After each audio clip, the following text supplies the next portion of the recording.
बाबा आप सही कह रहे हैं, भगवान हैं। एक सच्ची घटना।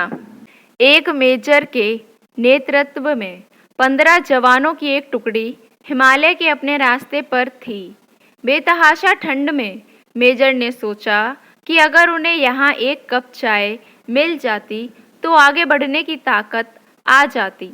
लेकिन रात का समय था, आसपास कोई बस्ती भी नहीं थी।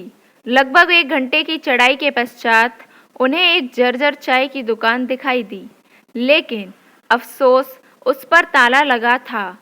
भूख और थकान की तीव्रता के चलते जवानों के आग्रह पर मेजर साहब दुकान का ताला तोड़वाने को राजी हो गए।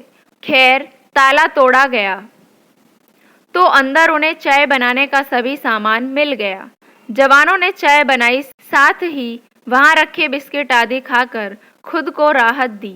थकान से उबरने के पश्चात सभी आगे बढ़ने की तैयारी करने लगे, लेकिन मेजर साहब को यूं चोरों की तरह दुकान का ताला तोड़ने के कारण आत्मग्लानि हो रही थी।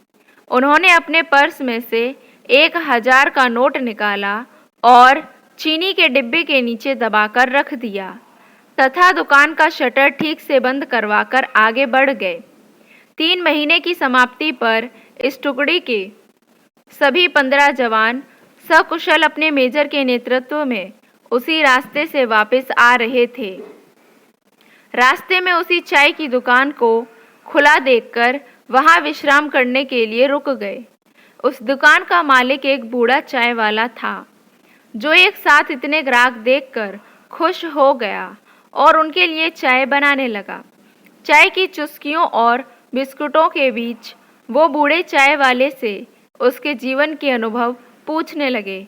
खास तौर पर इतने बीहड़ में दुकान चलाने के बारे में बूढ़ा उन्हें कई कहानियां सुनाता रहा और साथ ही भगवान का शुक्र अदा करता रहा। तभी एक जवान बोला, बाबा आप भगवान को इतना मानते हो, अगर भगवान सच में होता तो फिर उसने तुम्हें इतने बुरे हाल में क्यों रखा हुआ है? बाबा बोला, नहीं साहब, ऐसा नहीं कहते भगवान के बारे में। भगवान तो हैं और सच में हैं, मैंने देखा है। आखिरी वाक्य सुनकर सभी जवान कौतूहल से बूढ़े की ओर देखने लगे। बूढ़ा बोला, साहब मैं बहुत मुसीबत में था। एक दिन मेरे इकलौते बेटे को आतंकवादियों ने पकड़ लिया।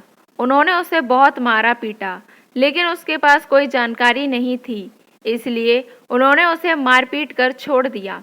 मैं दुकान बंद करके उसे हॉस्पिटल ले गया। मैं बहुत तंगी में था साहब, और आतंकवादियों के डर से किसी ने उधार भी नहीं दिया। मेरे पास दवाइयों के पैसे भी नहीं थे और मुझे कोई उम्मीद नजर नहीं आती थी। उस रात शाम मैं बहुत रोया और मैंने भगवान से प्रार्थना की और मदद मांगी। और साहब, उस रात स्वयं भगवान मेरी दुकान में आए। मैं सुबह अपनी दुकान पर पहुंचा। ताला टूटा देखकर मुझे लगा कि मेरे पास जो कुछ भी थोड़ा बहुत था वो भी सब लुट गया। मैं दुकान में घुसा तो देखा 1000 रुपये का एक नोट चीनी के डिब्बे के नीचे भगवान ने मेरे लिए रखा हुआ है। साहब, उस दिन 1000 के नोट की कीमत मेरे लिए क्या थी शायद मैं बयान ना कर पाऊँ, लेकिन भगवान हैं साहब, भगवान तो हैं। बूढ़ा फिर अपने आप में बड़बड़ाया। भगवान के होने का आत्मविश्वास उसकी आंखों में साफ चमक रहा था। यह सुनकर वहां सन्नाटा छा गया। 15 जोड़ी आंखें मेजर की तरफ देख रही थीं, जिसकी आंख में उन्हें अपने लिए स्पष्ट आदेश था, चुप रहो। मेजर साहब उठे, चाय का बिल अदा किया और बूढ़े चाय वाले को गले लगाते हुए बोले, हाँ बाबा, आप सही कह रहे हैं, भगवान तो हैं और तुम्हारी चाय भी शानदार थी।